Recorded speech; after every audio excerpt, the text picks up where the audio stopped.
Seja bem-vindo a Carlos Diev, nome do meu canal, mais uma vez aqui para lhe trazer mais um vídeo de história. Hoje vamos falar da historiografia da Antiguidade Oriental. Relativamente à historiografia da Antiguidade Oriental, vamos também olhar para aquilo que são as civilizações da Antiguidade Oriental, vamos olhar para as características econômicas e sociopolíticas dessas mesmas civilizações da Antiguidade Oriental.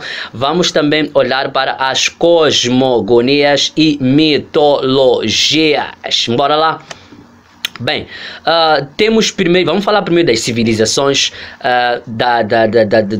do Oriente Médio, as tais civilizações da Antiguidade Oriental. Quando falamos das civilizações da Antiguidade Oriental, primeiro estamos a falar da civilização egípcia, ainda que esta civilização egípcia esteja localizada no norte de África, ela faz parte das civilizações da Antiguidade Oriental. Vamos falar também da civilização suméria, vamos falar também da Acádia, vamos falar da Amorita, da Assíria, da Caldeia, vamos falar dos persas, vamos falar dos hebreus, vamos falar dos fenícios. Dizer que aqui nós vamos fazer uma visão geral caracterizando cada uma dessas civilizações, para permitir que tenha uma ideia um pouco concisa relativamente à Antiguidade Oriental. Dizer que vamos levar mais tempo a analisar Egito do que as demais civilizações. Bora lá?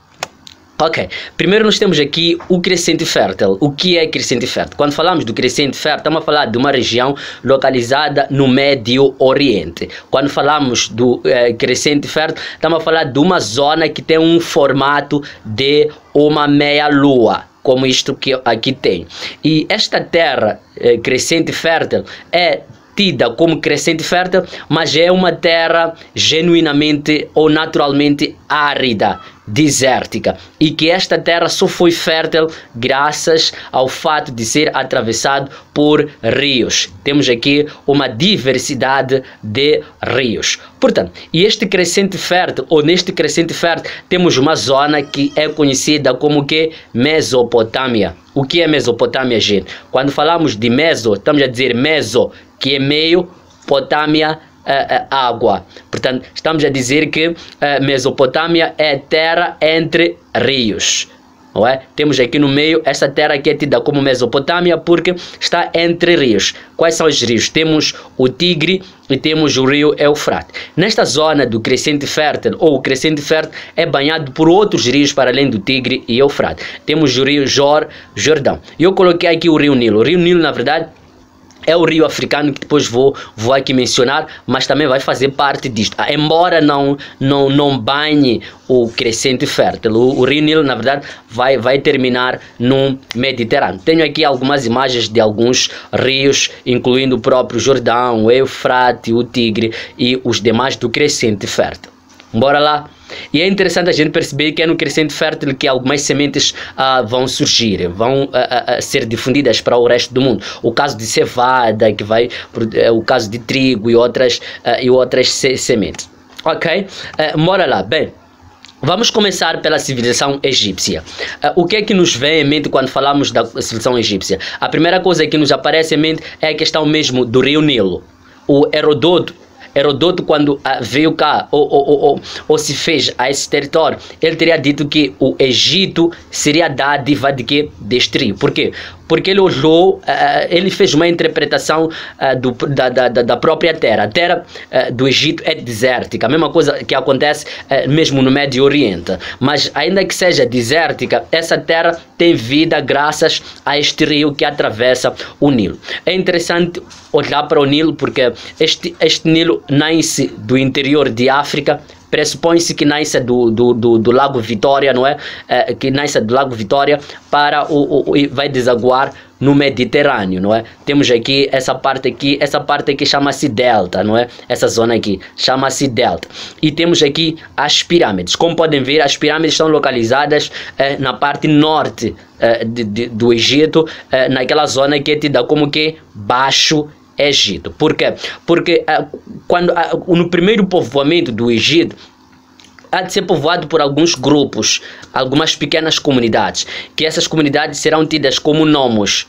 Essas zonas aqui que eu aqui acabei sublinhando um bocado são nomos. Então esses vários nomos vão se localizar em torno do próprio rio Nilo. Existiam nomos na parte norte, existiam nomos na parte sul. Na parte sul, que é o Alto Egito, e na parte norte, que é o Baixo Egito. Então, e esse período é tido como período pré-dinástico, mas mais tarde esses nomes serão unificados por um indivíduo, não é? Que eu mais tarde vou indicar, que é o Narmer e Menes. Portanto, ele que vai unificar todas as zonas, fazendo ou criando aquilo que há de ser conhecido como Egito. Vamos lá dar sequência. Bem, este é o primeiro faraó. Faraó são os reis no Egito. Portanto, é o Menes, é o Narmer, é quem vai formar, é quem vai unificar, não é, todo o território egípcio. É interessante a gente perceber que na história dos faraós tivemos lá uma mulher faraó, que é o Hatshepsut, que é a primeira faraó mulher. É interessante a gente falar dessa mulher, mais tarde vamos perceber, não é? Relativamente à estrutura social no Egito, vamos encontrar primeiro lá em cima os faraós, que são tidos como o próprio rei do Egito. Por baixo dos faraós vamos encontrar o quê? Vamos encontrar os nobres e vamos encontrar os sacerdotes. Os sacerdotes são mais ligados a questões de quê? A questões de cultos, da religiosidade, da comunicação com os mortos, da sucessão dos faraós, da interpretação dos cosmos, das estrelas. Estou a dizer cosmos porque isso é importante.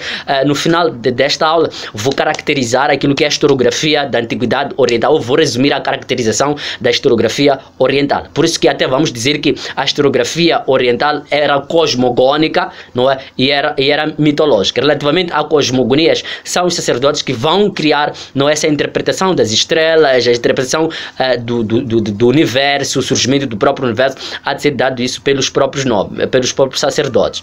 Depois vamos ter a terceira faixa da pirâmide egípcia social, neste caso, os administradores e escribas. Os escribas são aqueles que vão dinamizar os registros em torno do próprio império, não é? O império é vasto, são esses escribas que vão registrar, os que pagam impostos, os que são crianças, adultos, e vão trazer essas informações à base, ao faraó.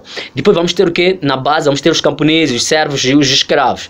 É interessante perceber que os camponeses são eles que vão trabalhar na agricultura, juntamente com os servos, os escravos, para alimentar o vasto império através de quê? De impostos por produtos, mas também vai se aplicar aqui o imposto pelo trabalho. O trabalho que os camponeses, servos, escravos vão fazer vai resultar em parte nessas grandes construções. Estou a falar de pirâmides e de outras construções que lá no Egito vão ser encontradas. Portanto, é essa base que há de ser mesmo tida como a principal na construção.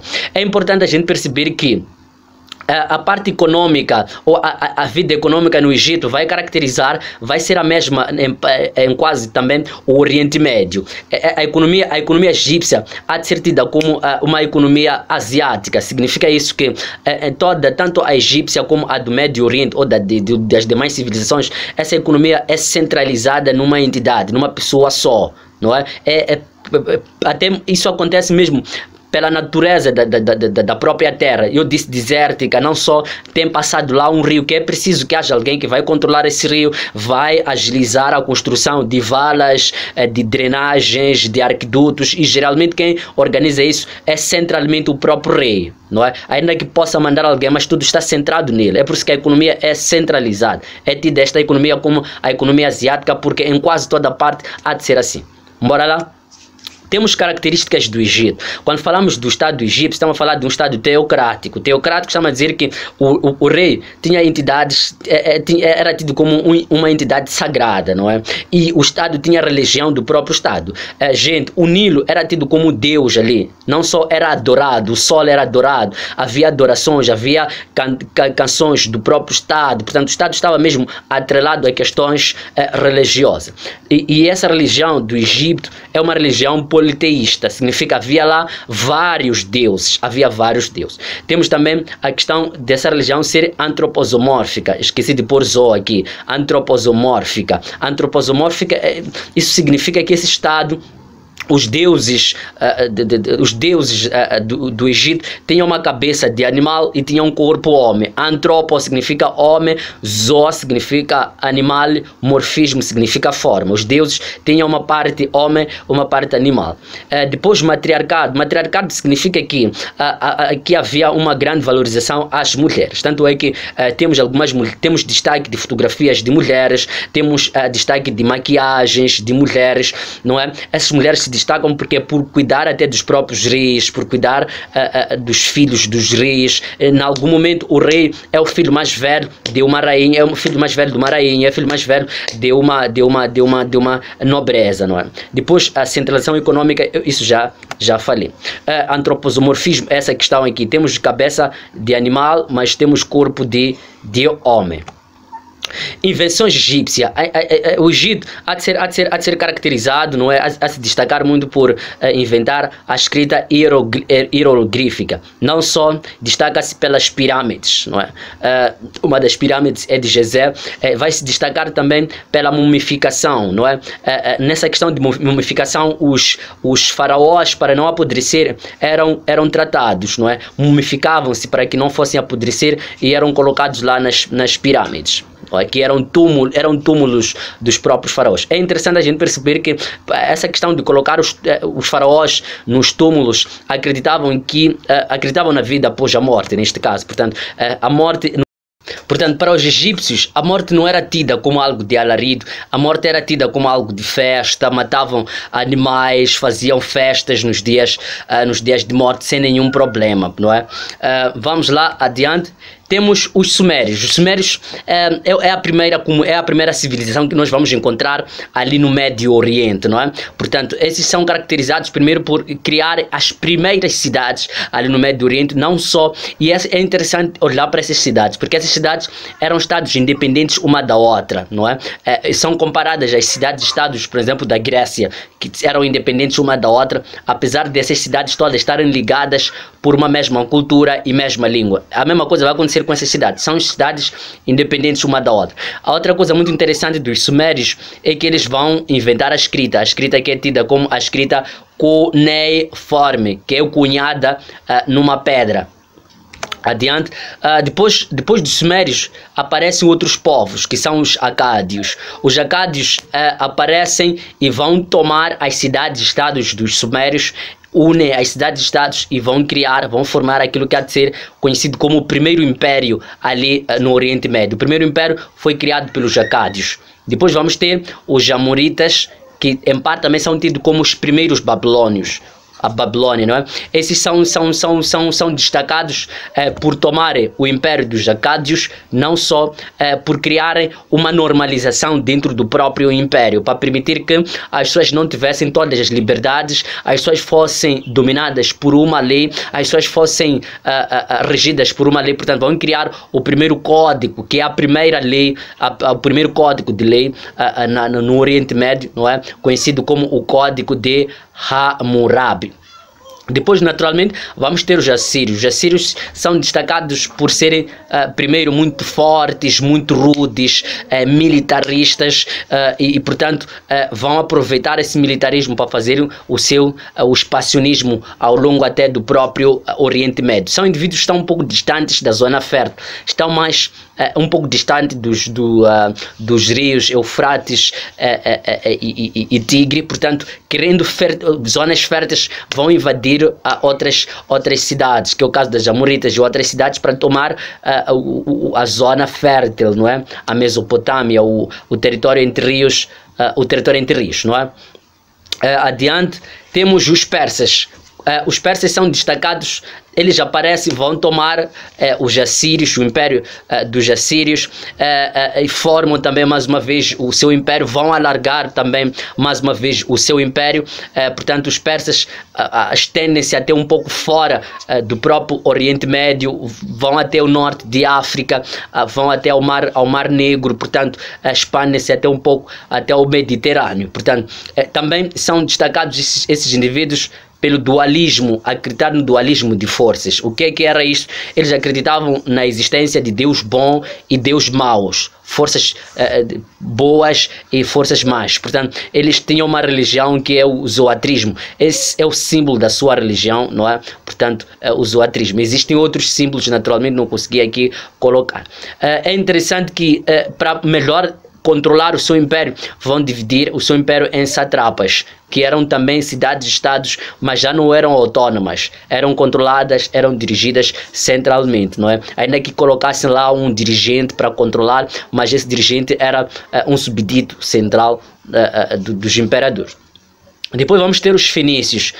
Os fenícios são também ainda povos do Oriente Médio. É interessante falar desses povos dos fenícios porque são os primeiros que, pela atividade comercial que estavam envolvidos, pelo fato de estarem próximos ao Mediterrâneo, nós percebemos que o Mediterrâneo naquela altura é o mercado não só da Ásia, de norte de África e também do sul da Europa. Portanto, os fenícios entravam em contato com muita gente e para melhor controlar os seus negócios vão criar os alfabetos criados com uma perspectiva fonética, não é? Por isso que são alfabetos. Uma perspectiva fonética. Tenho aqui um dos alfabetos que eles vão criar, que parece W, parece M, parece Y, ao mesmo tempo parece V, não é? Portanto, vão criar esses alfabetos. O nosso alfabeto, em parte, deriva desse alfabeto. Depois vamos ter também os hebreus. Os hebreus, é interessante a história dos hebreus, porque eles são oriundos da Palestina, teriam imigrado para o Egito no período da fome, e a partir do Egito vão se aumentar em um grande número. Relativamente a esses indivíduos, olhamos ali o Moisés, que depois tira esses indivíduos no seu êxodo do Egito de novo para a Palestina, que são tirados miraculosamente pela mão de Deus, segundo a Torá, não é? Ou segundo o Pentateuco, no livro de Êxodo. Quando falamos de Pentateuco, estamos a falar dos primeiros 5 livros da Bíblia, que também são tidos também como Torá. Estamos a falar de Gênesis, Êxodo, Levítico, Número e Deuteronômio. É interessante perceber que esses povos, diferente dos demais, são monoteístas. Monoteísta significa acreditam simplesmente num único Deus. É em parte por conta disto que eles vão tendo conflitos com os seus vizinhos. Esses todos que eu citei lá acima são todos vizinhos dos hebreus. É interessante também, dos hebreus, sim. É interessante perceber que a história dos outros pode ser lida dentro também da história ou do Pentateuco ou da Torá, depois para os judeus dentro da própria Bíblia do Antigo Testamento. Portanto, a Bíblia há de ser em parte uma fonte para estudar os hebreus, os judeus, como também para estudar os povos vizinhos que eles tiveram. É interessante perceber que depois aparece o Império dos Caldeus, infelizmente aqui não coloquei, que é o último Império Babilônico, que esse império em parte vai escravizar de novo os hebreus. Vai à Palestina, os leva como escravos até a Babilônia. Para finalizar, gente, temos aqui as características da historiografia da Antiguidade Oriental. Já deu para perceber um pouco, já dá para perceber quais são as características, falando como já fizemos aquela caracterização de todos os estados, todas as civilizações. Eu acho que já dá para perceber quais são as características. A primeira característica que nós conseguimos perceber é a cosmogonia, quer dizer, as primeiras tentativas de explicar a origem do universo, não é? Existia um pouco disto por parte até dos próprios sacerdotes, que tinham essa ligação, não é? Esta responsabilidade de explicar sobre a origem das coisas. Portanto, vou aqui só deixar algumas duas explicações. A primeira, que é judaica, não é? Que é dos hebreus. Segundo os hebreus, Deus teria criado tudo, não é? Com a sua palavra, exceptuando o homem, que ele criou na base de quê? Do pó da terra. Portanto, através do pó da terra, Deus Deus vai soprar as narinas o fôlego de vida. Percebam que nas cosmogonias encontramos dois elementos que vão se relacionar, que é um elemento natural e o elemento sobrenatural. Natural aqui seria a terra e o sobrenatural seria o sopro que Deus tirou, o fôlego de vida. Temos também uma outra cosmogonia que é dos Vendas, que são índios, que segundo a eles a vida teria partido primeiro da água e que na água teria aparecido ali um germe, esse germe teria nascido um ovo muito brilhante e que este ovo teria dado no Deus Brahma, e que Brahma seria responsável de toda a vida e de todas as coisas. Então, são cosmogonias, primeiras tentativas de explicar sobre a origem da vida, sobre a origem do universo. Mas também vamos ter o que? As mitologias. As mitologias têm já a ver com ações que não são praticadas pelos homens, que são ações praticadas pelos deuses, trovoadas, vendavais, cheias. Portanto, essas ações sabia-se que eram ações dos deuses. Quando houvesse fome, houvesse pestes, os sacerdotes vão informar ao povo que é uma ação de Deus. Os representantes dessa historiografia da Antiguidade Oriental são, em parte, os sacerdotes e os próprios escritos. Gente, era isso que eu me propunha a trazer neste vídeo. Desde já eu quero pedir, não saia desse vídeo sem deixar seu like, sem deixar a sua subscrição e sem comentar, e que Deus possa abençoar. Valeu!